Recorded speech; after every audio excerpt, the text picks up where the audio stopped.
At 05:49 local time, in the glass ring of Chabahar's vessel traffic control tower, an Iranian controller is clearing the morning's first container ship toward Shahid Beheshti Pier when his radio crackles with routine berth traffic. Unknown to him, 90 miles out of the Gulf of Oman, an American destroyer has just loaded 12 targets into 12 Tomahawks, and every one of them is already pointed at his control tower. At 05:50, a square hatch on the destroyer's forward deck blows open and vents white smoke sideways across the bow. The first Tomahawk screams out on a column of solid rocket fire, climbs, and tips toward the coast. The bridge watch feels it in their chests before they hear it. The burnout booster falls away, stubby wings snap out of the fuselage, a small jet engine lights inside the tail, and the missile settles into a flat, patient cruise. 11 more follow over the next 4 minutes. Hatch, fire, climb, tip. Each one banks onto its own compass bearing until the sky is stitched with thin white trails. And by 05:54, the forward deck is quiet again. Out front, the lead missile drops to 100 feet. Wave tops flick past beneath it at 550 miles per hour. It will hold that profile for the next 13 minutes. High above, 2 US Navy A-18E Super Hornets orbit slowly over the Gulf, holding for a job nobody has given them yet. Beneath them, the Arleigh Burke-class destroyer falls silent and starts the second half of its work, listening. At Chabahar, the controller keeps working. A tug noses away from the quay. A crane horn barks once over the pier. Nobody in the glass ring sees 12 gray shapes dropping below the radar horizon. And nobody on the destroyer says their names out loud now. The missiles are gone, and the harbor's morning routine keeps moving straight toward the point where the routine ends.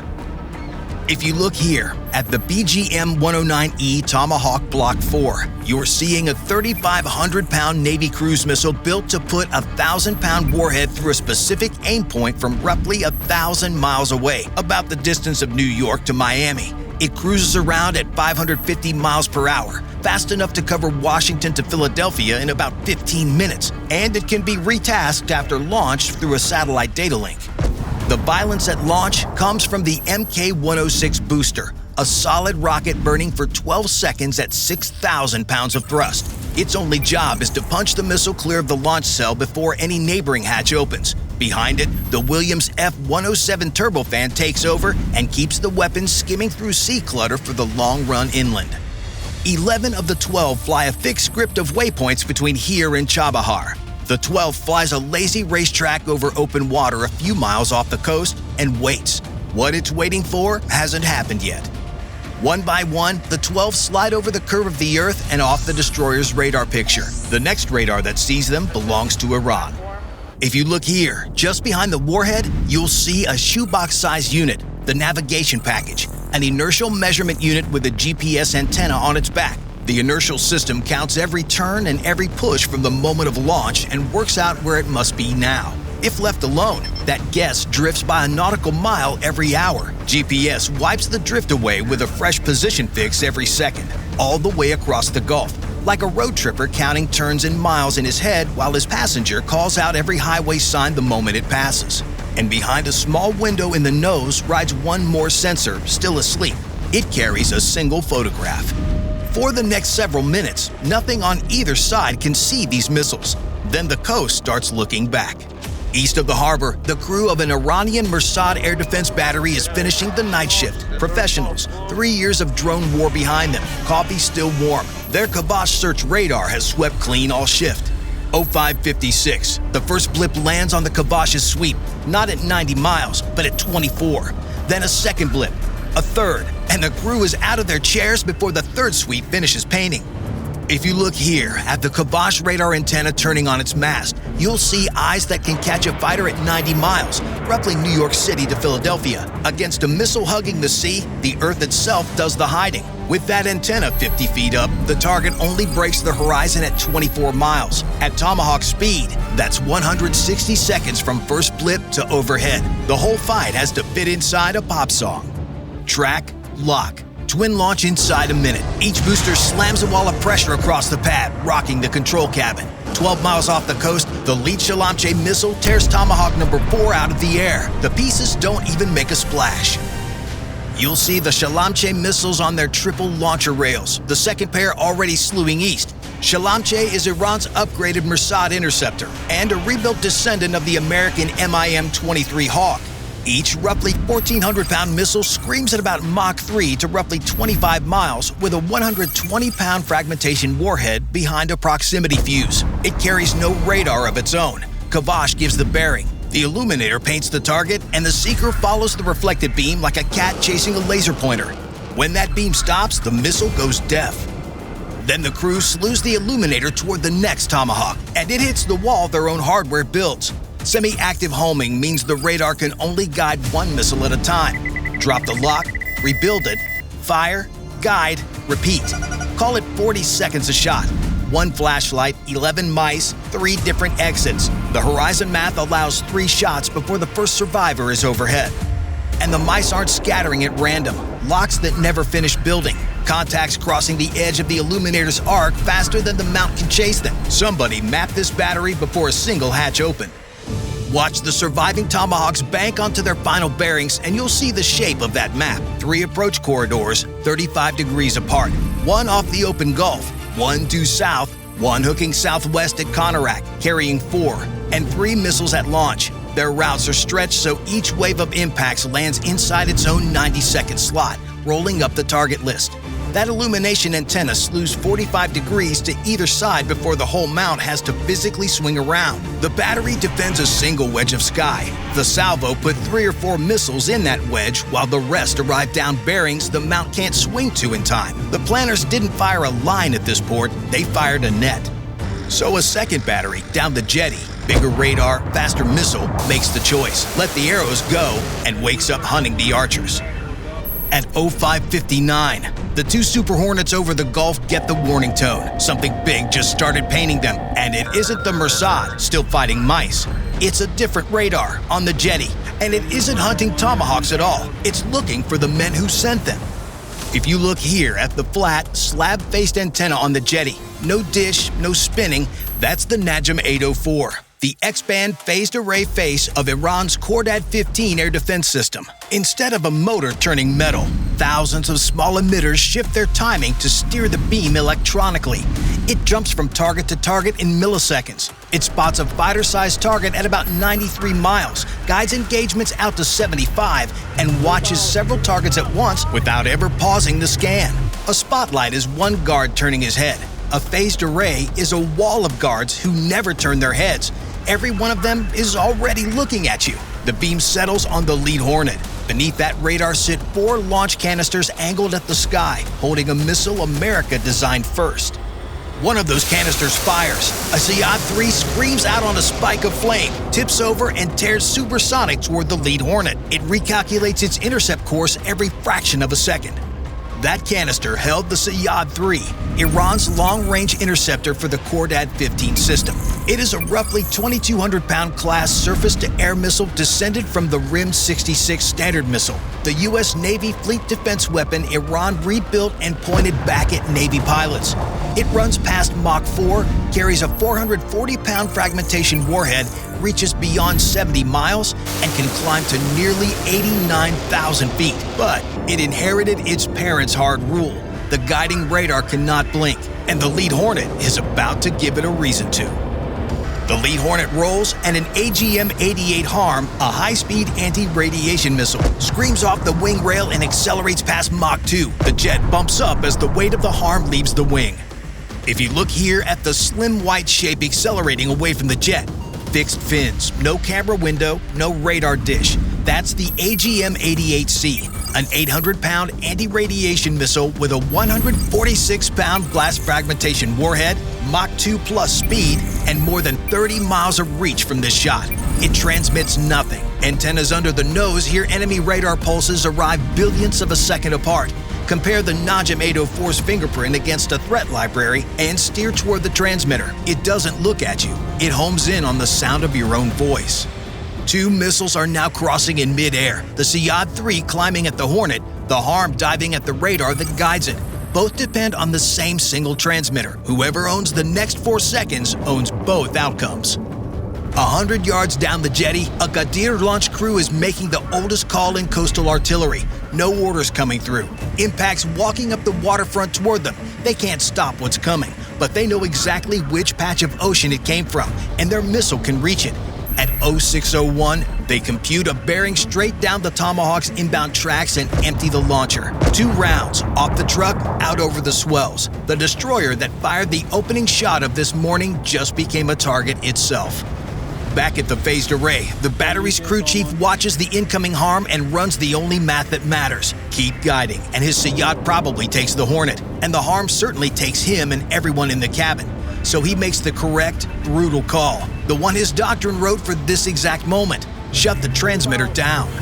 The array goes dark. The harm rides its last bearing for a few seconds and finds nothing left to home in on. It spends itself into the harbor water a few hundred yards wide of the silent antenna. And the Sayyad 3 miles out and deaf, rips past the lead Hornet's canopy, close enough that the pilot feels the shudder in the airframe.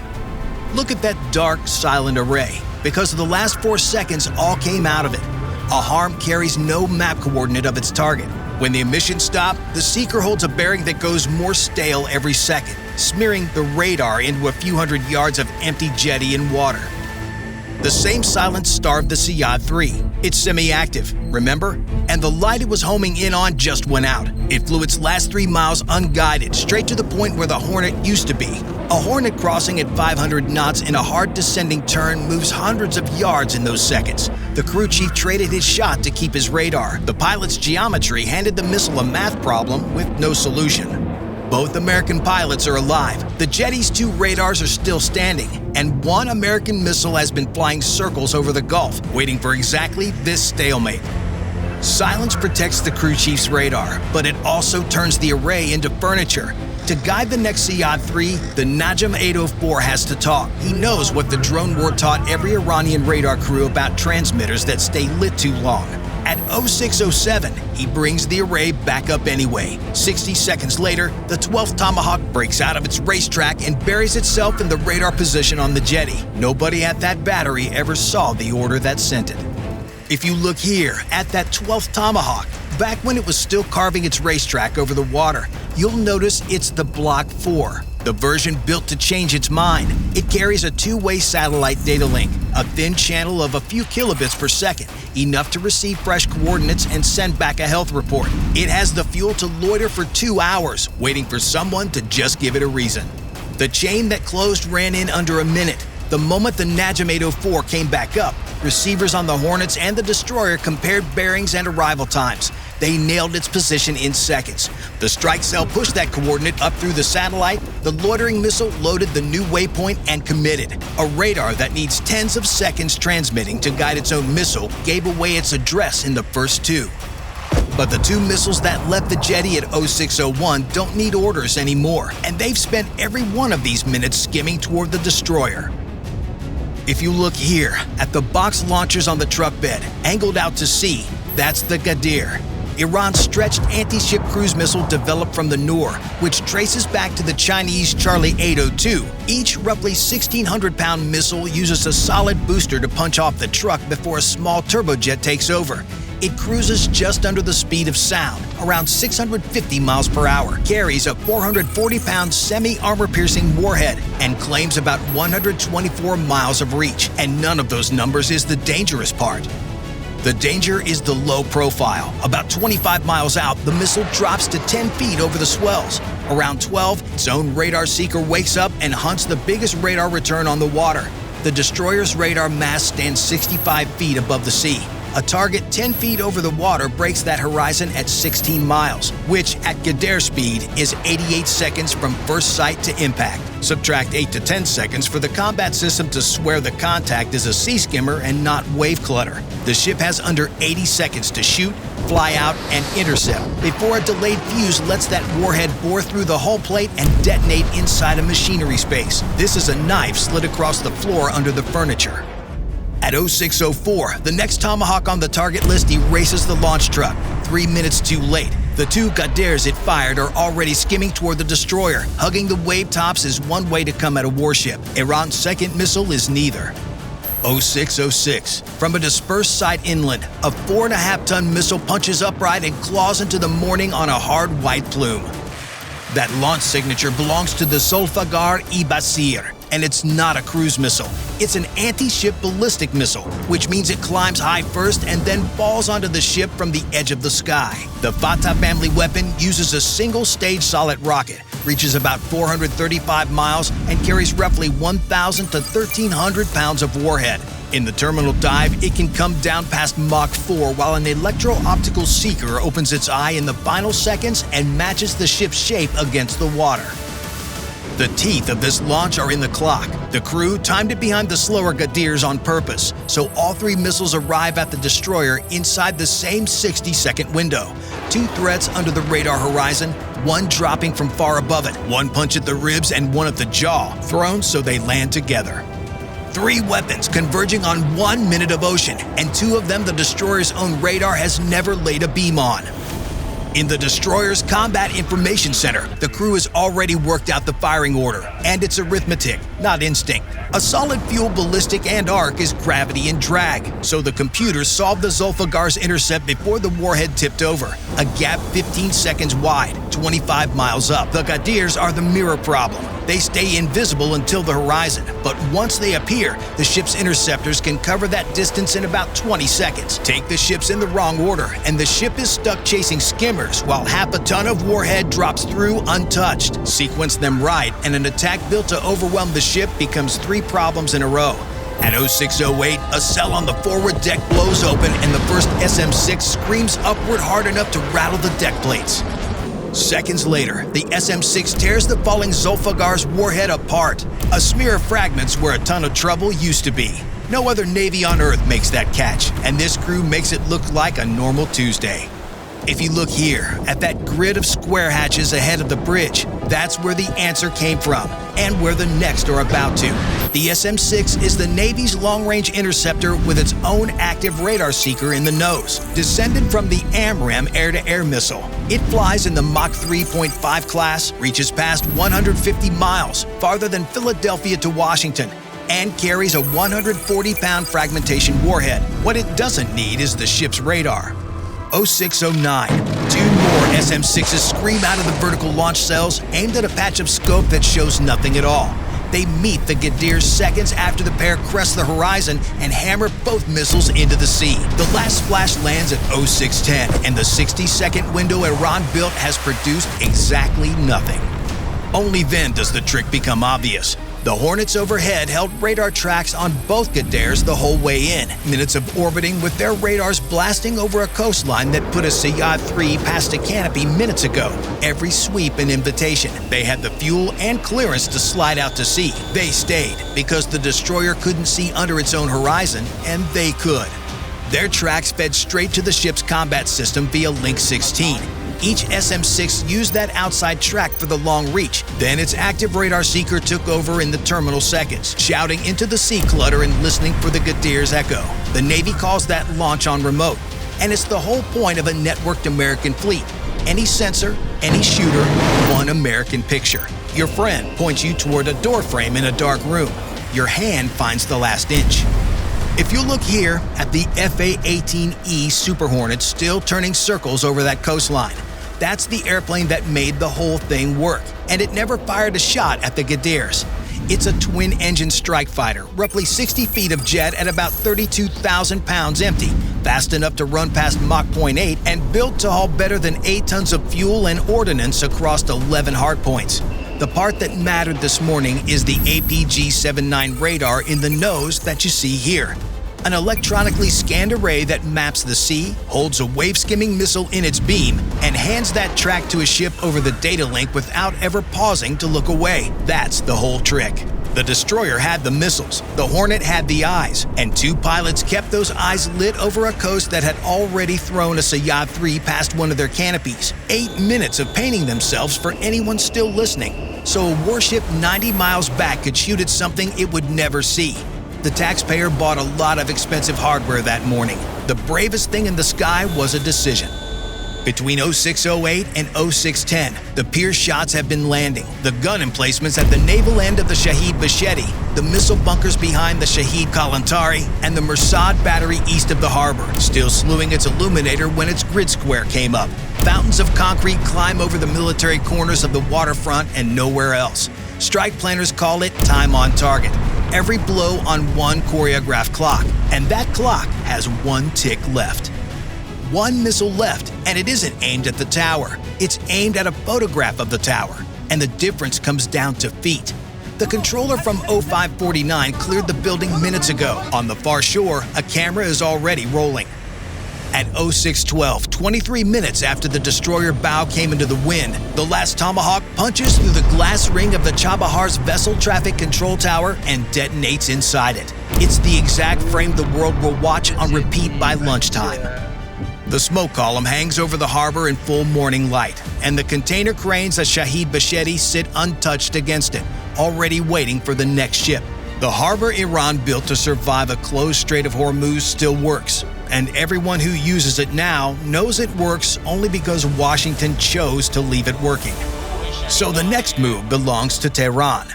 Rebuild the launchers on that jetty and invite the 13th missile, or let Iran's last open door to the ocean stay what it claims to be, just a port.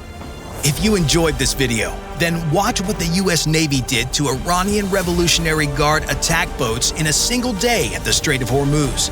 Bye for now.